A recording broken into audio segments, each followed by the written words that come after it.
आप देख रहे हैं नो योर राइट्स शाहिंदा के साथ। कानून लॉज दुनिया के हर एक हिस्से में कायम है। कोई देश में ये कानून सख्त है, कोई देशों में इसे नरमी से पेश आया जाता है। जब हम नॉर्थ अमेरिकन कंट्रीज़ में आते हैं तो यहाँ पर लॉ प्रैक्टिशनर्स, पैरालीगल्स, सॉलिसिटर्स, लॉयर्स, इनका एक बहुत अहम रोल होता है। आज हमारे स्टूडियो में हमने आज जिसको इनवाइट किया है वो भी ऐसे ही एक्सपर्ट है। वो ना ही सिर्फ एक एक्सपीरियंस्ड प्रोफेशनल है बट वो academy of learning downtown campus में लॉ प्रोफेस भी करते हैं। ये इम्तियाज़ सर जो हमारे साथ आज बैठे हुए हैं वो लॉयर्स की भी हेल्प करते हैं जो ऑलरेडी ये फील्ड में हैं। सैकड़ों नहीं बल्कि हज़ारों लोगों की इन्होंने मदद की है। परमानेंटली रीसेटलमेंट में उनकी सहायता करी है। आज हमारे साथ मौजूद है ब्रैडफोर्ड से इम्तियाज़ अहमद जी। इम्तियाज़ अहमद जी जितने ही दूर से यहाँ पे आए हैं उतने ही इमिग्रेंट हमारे ख़ानदानों के ये दिल के करीब है। चलिए आज हम बात करते हैं इम्तियाज़ जी से। इम्तियाज़ जी वेलकम। शुक्रिया शाहिंदा जी, खुशी हुई। पहले तो आपका शुक्रिया और प्रवासी मीडिया का शुक्रिया कि आप लोगों ने मुझे दावत दी और मुझे ये अपॉर्चुनिटी प्रोवाइड की कि मैं अपने लोगों को कानून के बारे में और उनके हुकूक के बारे में कुछ बता सकूं। और मुझे पता है बहुत सारे लोग यहाँ पे जो होते हैं तो वो अपने रिश्तेदारों को बुलाना चाहते हैं। तो मेरा चूँकि वैसे तो मैं पैरालीगल भी हूँ, इमिग्रेशन कंसल्टेंट भी हूँ, कैरियर डेवलपमेंट प्रैक्टिशनर हूँ, टीचिंग भी करता हूँ, लेकिन मेरा फील्ड ऑफ स्पेशलाइजेशन जो है वो है इमिग्रेशन। तो इमिग्रेशन में मैं लोगों की ज़्यादा गाइडेंस कर सकूँगा। इम्तियाज़ जी आप कितने वक्त से ये इमिग्रेशन का प्रोफेशन कर रहे हैं? 2015 से मुझे 5 साल हो गए हैं इस प्रोफेशन में आए हुए और वही चल रहा है। Yes and we have heard only good things कि आप बड़े ही एक्सीलेंट है ये फील्ड में। शुक्रिया जी। आप हमें बताइए आपने क्यों इमिग्रेशन लॉ ही पिक किया? व्हाई नॉट फैमिली लॉ या तो बिजनेस लॉ? ऐसा क्यों आपने सिर्फ इमिग्रेशन लॉ में इतना फोकस किया हुआ है? क्योंकि मुझे पता है मैं जब आ रहा था तो मतलब मुझे किसी चीज़ का इल्म नहीं था, खुद ही सारा कुछ करना पड़ा। तो यहाँ पे आके मुझे एहसास हुआ कि बहुत सारे लोग कनाडा आने के ख्वाहिशमंद होते हैं, वो आना चाहते हैं, लेकिन उनका मसला ये होता है कि उनको गाइडेंस नहीं होती। तो अगर लोगों को गाइडेंस दी जाए और वो कनाडा पहुंच जाएं तो because Canada is a land of opportunities, ठीक है ना। यहाँ पे बहुत सारे अपॉर्चुनिटीज़ हैं। हमारे यहाँ मुझे पता है बच्चे जो है वो बहुत मेहनत करते हैं और बहुत ज़्यादा उनको टफ़ कंपटीशन से गुजरना पड़ता है। कनाडा में बहुत सारी अपॉर्चुनिटीज़ हैं तो यहाँ पे आके लोगों के सक्सेस के चांसेस बहुत ज़्यादा होते हैं। तो मैंने कहा क्यों ना मैं अपनी कम्युनिटी के लोगों की खिदमत करूँ और उनकी ज़िंदगी में ऐसी चेंज लेके आऊँ। So it's like giving back to my own people. You know I think आप पहले इमिग्रेशन के प्रोफेशन से मैं मिली हूँ जो इतने नोबल है, वरना usually people are all about कि हम कैसे ये कर दे या हम कैसे वो पेपर वर्क कर दे। आप पहले इंसान मुझे मिले हैं जो इतने नोबल है अपने प्रोफेशन को लेके। आप यूनिवर्सिटी में पढ़ाते भी हैं, हमें थोड़ा सा बताइए उसके बारे में। जी मैं बैक होम तो मैं यूनिवर्सिटी में पढ़ाता था। मैं फ़ॉरेन में भी रहा, सऊदी अरब में, वहाँ यूनिवर्सिटी में उम्मुल कुरा यूनिवर्सिटी है, वहाँ पे प्रोफेसर रहा।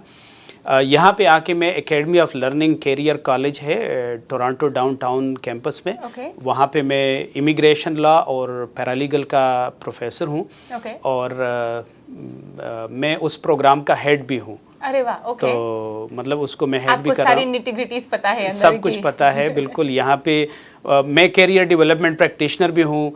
तो मतलब मुझे पता है कनाडा में नौजवानों की सक्सेस रेट ज़्यादा है और इसी वजह से मेरी प्रैक्टिस तो सारे एरियाज़ में है, लेकिन स्टूडेंट्स पे मैं ज़्यादा फोकस करता हूँ क्योंकि स्टूडेंट्स में एनर्जी होती है, वो यहाँ आते हैं, वो यहाँ मेहनत करते हैं, तो by the time they settle like they make good fortunes here.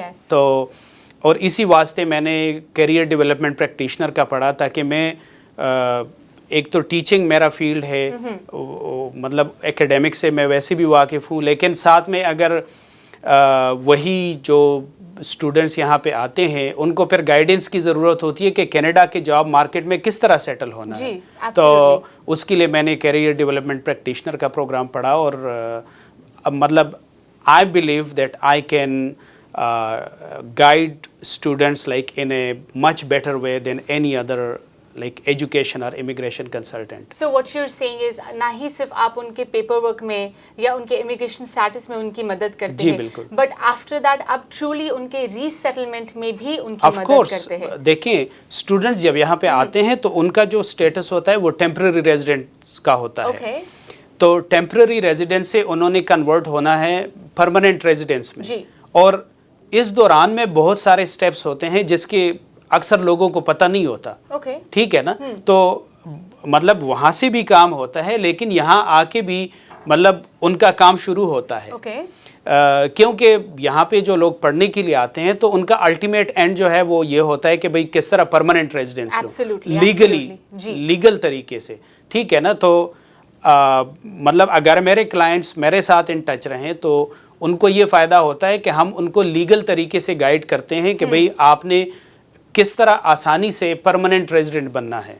तो ये मतलब उनके लिए बहुत बड़ा एडवांटेज होता है।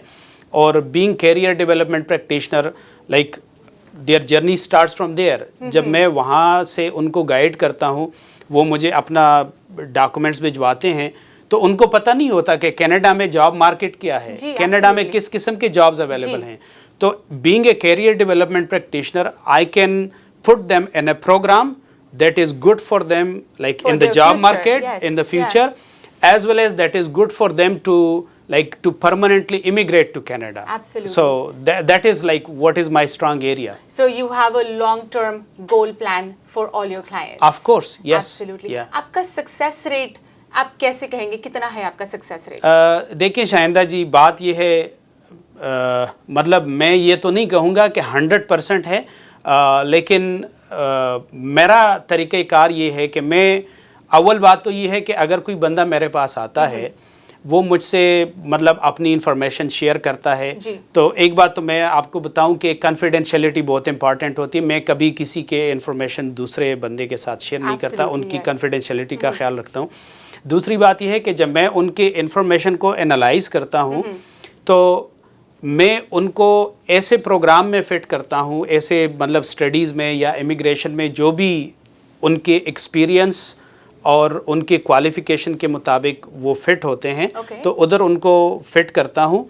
और I want to make sure कि इनका उस कैटेगरी में मैं अप्लाई करूँ कि जिसमें उनका सक्सेस हो। अगर सक्सेस ना हो तो मतलब मैं किसी से ये नहीं कहता कि अगर वो क्वालिफाइड नहीं और मैं कहूँ कि नहीं जी आपका हो जाएगा। अगर किसी का काम होता है तो फिर मैं उस केस को लेता हूँ, मैं हर कोई केस नहीं लेता।